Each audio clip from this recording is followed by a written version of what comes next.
Doc Discussions with Dr. Jason Edwards, brought to you by St. Luke's, St. Louis.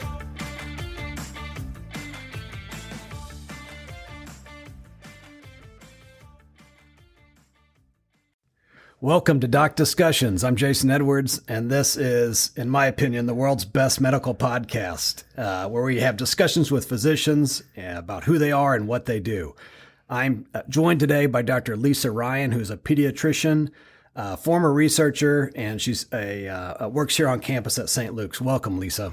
Hi, thanks for having me. Thank you. And so, just a quick overview. You had done a PhD in immunology, maybe, or what was it? It was in Nebraska. Is that right? Yeah. So when I did a combined MD PhD program, okay. So I spent 3 years working in a lab where we studied HIV dementia. Very interesting. So technically, we were in the Department of Pathology, okay. But HIV dementia, which, by the way, we don't really see anymore because of all of the antiretroviral treatments, but it was a macrophage disease. So that's where it was part of the immunology. Yeah, so we studied the macrophage part of it. And it was really cool. It was great as a med student to kind of have that kind of real world place to put the research that you were doing. Yeah, very cool. And then so from there you went into a pediatrician residency, is that right? Pediatrics? Yeah, so we moved here to St. Louis about 20 years ago now.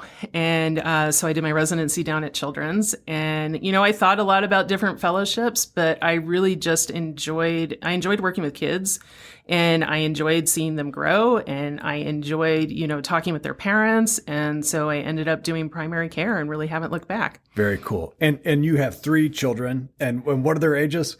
So yeah, I have 3 kids. So my oldest is 21, and she is my med school baby. Okay. The next one is 17, and he is my residency baby.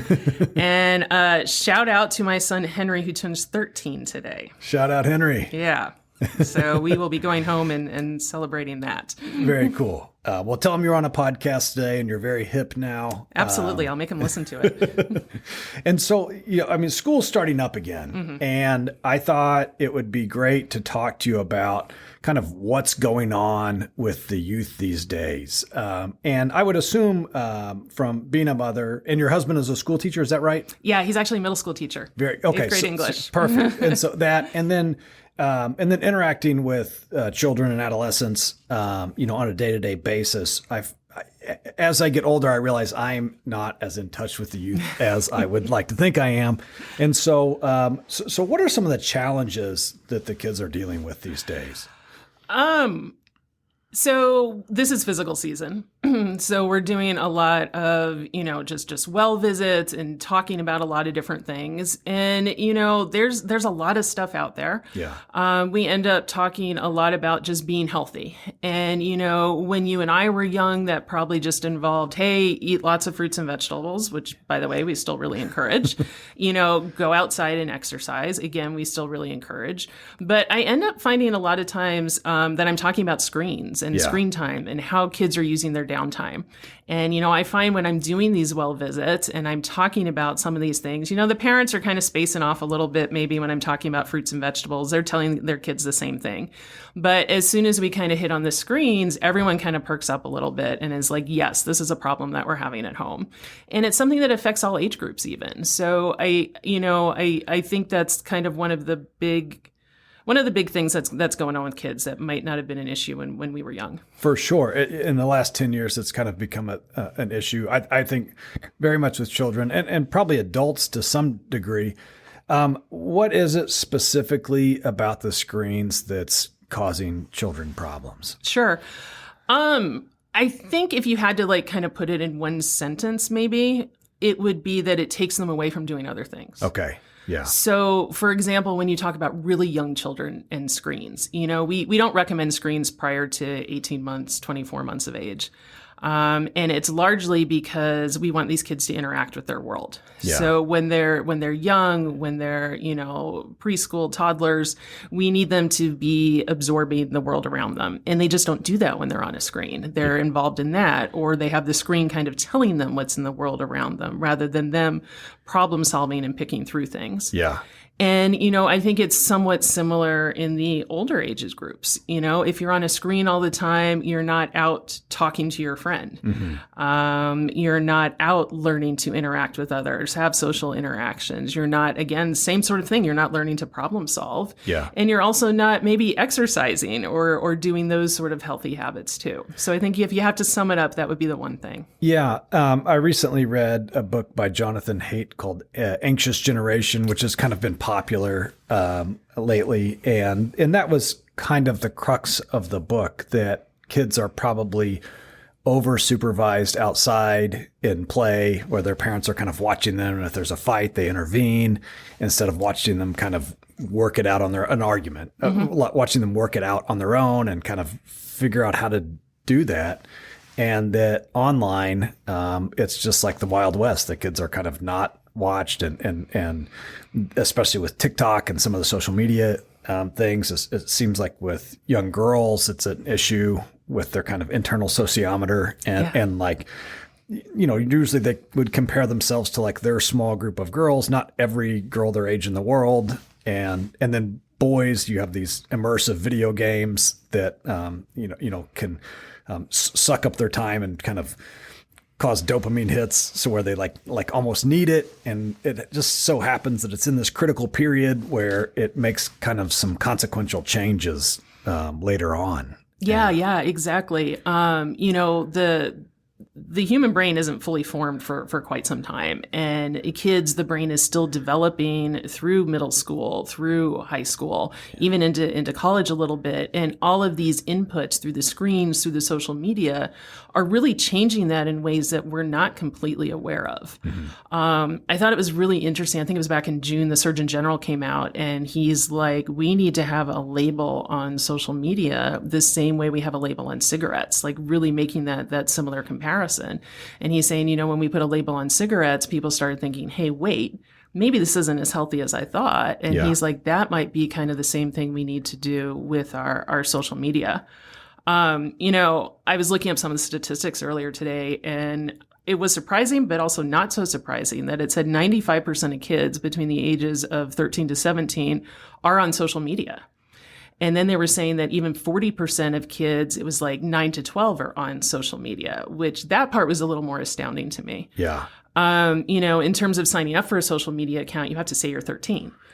And that's for legal reasons about like checking, child privacy and that sort of thing. But for no other reason, if this kid is on social media under age 13, they've already they're lying about their age, and that's the first step to getting it.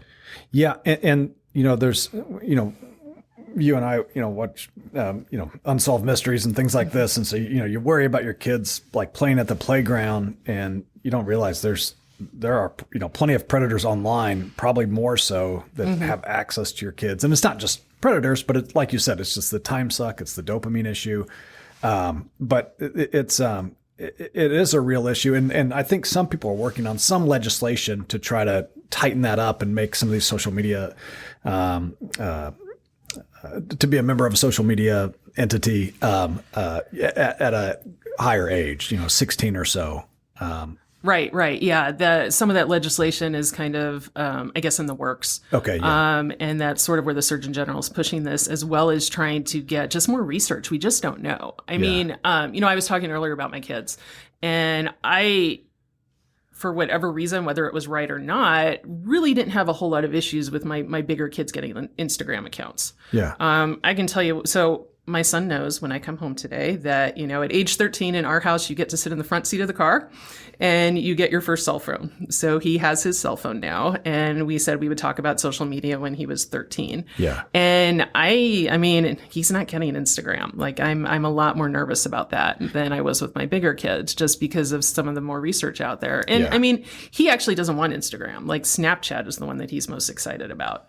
And that was one that I think with my bigger kids, we were a little bit on edge about too, because we were like, oh, Snapchat's that one where you send something and it disappears in 20 seconds. And like with predators, that was something we were really worried about. Yeah. But over the course of time, Snapchat is kind of how all these kids interact with one another. So it's tough because there are cultures, some schools, like everybody's going to have that. And I'm sure there's going to be some schools where it's kind of more strictly regulated by the parents, where it's not that's tough if you're in an environment where 95% of the kids are talking. I mean, that's the way they communicate.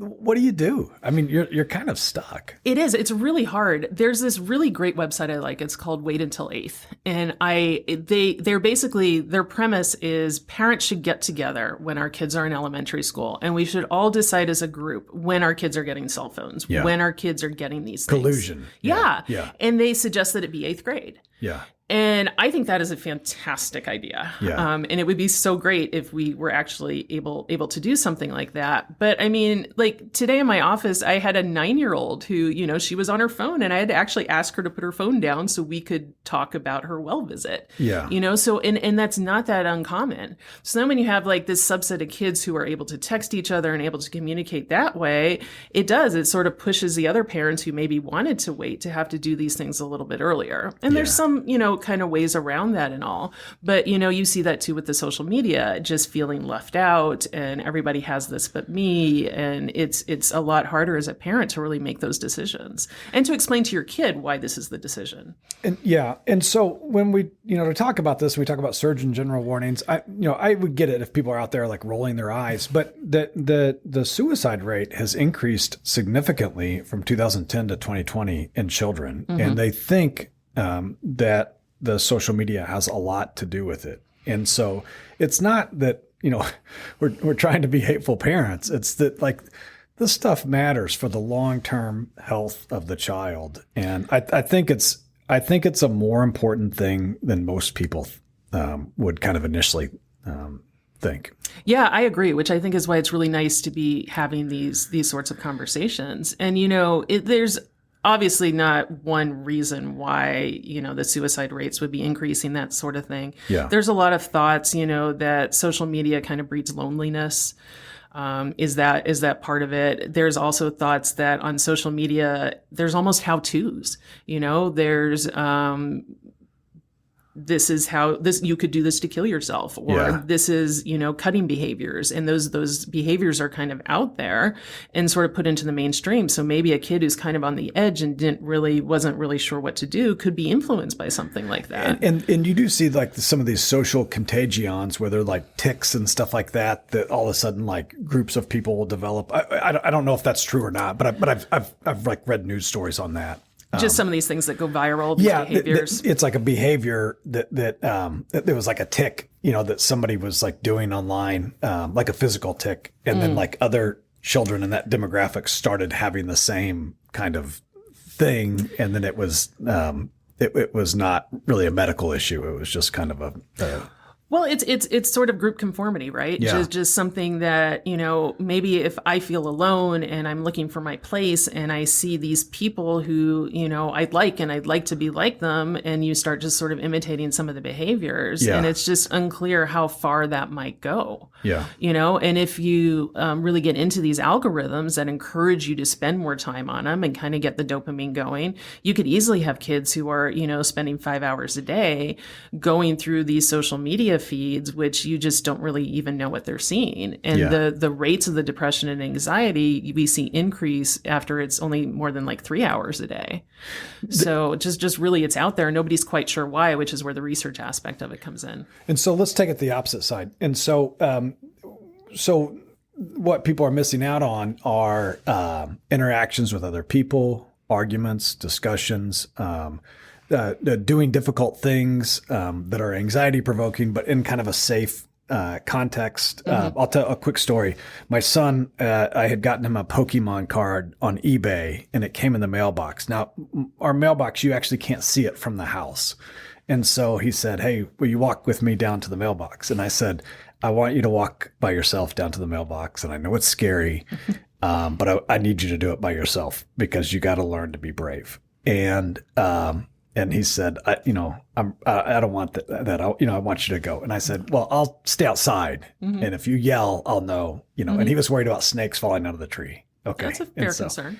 And so, but he did it, and I was proud of him. Mm-hmm. And I think that this is called hormesis, where you take small doses of something that in large doses could be bad for you, like stress in large doses could be bad for you. But small, safe, stressful situations probably make situations like you would have in residency, your first lumbar puncture of a baby. Yeah. That's scary. Yes. There's anxiety. But if you've been through situations for many years up to that point that were anxiety provoking and your heart is racing and you say, you know what, I've had this feeling before. I've been nervous before, but everything worked out. And so I've got to do this difficult thing because somebody in society has to do those lumbar punctures on babies. And I don't want it to be me, but you're in that situation and it's very scary, but you have the capability of doing it because you've been out there in life and you've done stressful things. And I think that's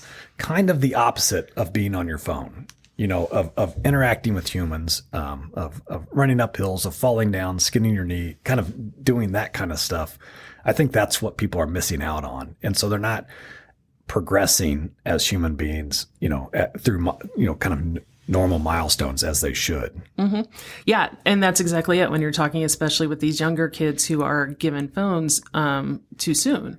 One of the prime examples, similar to what you were saying, is so obviously when kids come into my office, they are nervous and upset and worried about things. And, a lot of the times and I'm not saying it's wrong necessarily, but in order to distract their kid, their parent will give them a phone. Yeah. And some of them eventually just start to expect it. I'm here at the doctor, I get my phone and I get to start looking at videos or pictures or whatever it is. And that's great in the moment. They do fine. They sit still for my exam, but they're not necessarily learning the skill of, hey, I come to the doctor's office and this is what happens. And like you said, maybe I get nervous and maybe my heart is racing, but I have now developed these coping skills and I know it's okay on the other side. Yeah. So that's some of the things that these kids are missing out on when they're basically given the screen to kind of get them through whatever situation they're involved in. And then when those people get into adulthood or young adulthood, you're starting to see some of these issues come up. There was a recent, I think it was an NBC News article where they were saying 25% of, I don't know what, the early 20s generation, maybe that's like late millennials, had their parents go with them to their first job interview. And then 12% their parents asked questions during the job interview. And, me and you would be like, that's crazy. You would never have your parent. That would be like the last thing you would want to do is bring your parent to a job interview. We would be embarrassed, and I'm not trying to throw shade on anybody out there who's done it, but it's in the crux of the article is that's kind of not a good thing to do. You should show up to a job and be, independently there kind of dealing with the anxiety of the moment. Yeah. And so I think we're starting to see some real world consequences of this kind of lack of normal amounts of stress that you would adapt to and become stronger with, when this generation who kind of grew up with the iPhones is reaching young adulthood. Yeah. It's, so my oldest is in college. Yeah. And, social media, I'm in the, Facebook group for her college. And it's kind of amazing, like some of the questions or some of the things that are asked there. You know, it's everything from my kid is struggling in this class. I'm getting ready to call the professor. What do I say? To my kid he just got into a car accident or he has a flat tire and I'm across the country. Can someone go help him? Yeah. And I scroll through these and it's just astounding to me. Like, first of all, I mean, and again, not to say my kid doesn't have problems, but I would be the last person she would call if she was in, some kind of car accident at school. And she, we have discussions about her professor. She would never ask me to make that call. I think maybe I've just embarrassed her enough times over the years that she's really worried about what I would do. But it's really a different way of thinking about this. And when our kids are able to be out on their own and do their own things, because it should be these college kids. That's what college is for. Yeah. It's a safe environment to learn to be an adult. And, if our little college group is any indication, I mean, it's just not happening. Yeah. I had the experience of being around some really incredible adults as a child, my parents, and a lot of teachers that I looked up to, coaches and stuff like that. And I do remember thinking, like, at some point, I need to be like Coach so-and-so, or I need to be like my grandfather or my father. And so there are some things I have to do to get to that spot, because there's nobody they call for anything. And so it's to kind of strive, to be like those people who are around you who are strong. And you kind of have to slowly do difficult things. And another thing I'll say, I deal with a lot of patients going through cancer. And so, that's a tough point in their life. And I try to impress upon them, while also acknowledging that it's really tough. Sure. But that like a comfort zone is a nice place to be, but nothing grows there. And it's the difficult situations in life that you see the growth as a person. And so you should seek out kind of, if you're young out there and you're listening, you should seek out kind of safe but uncomfortable situations. If you're in line at the supermarket, talk to the person in front of you. See what happens. It will be a little nerve-wracking, but it's okay. You will get better at talking to people. And so if you go into some job where you're in sales or something like that, you're going to be better than the next guy, and it will, help you. And so, yeah, I love that. Lisa, it's always good talking to you. I really appreciate your insight, and I hope to have you back someday. I'd love to. Yeah, thank you so much. This was fun. Thanks so much. To the listeners, tune in next week for our next episode of Doc Discussions. Thanks so much. Thank you for joining us for this episode of Doc Discussions with Dr. Jason Edwards. Be sure to check out our other episodes and tell your friends.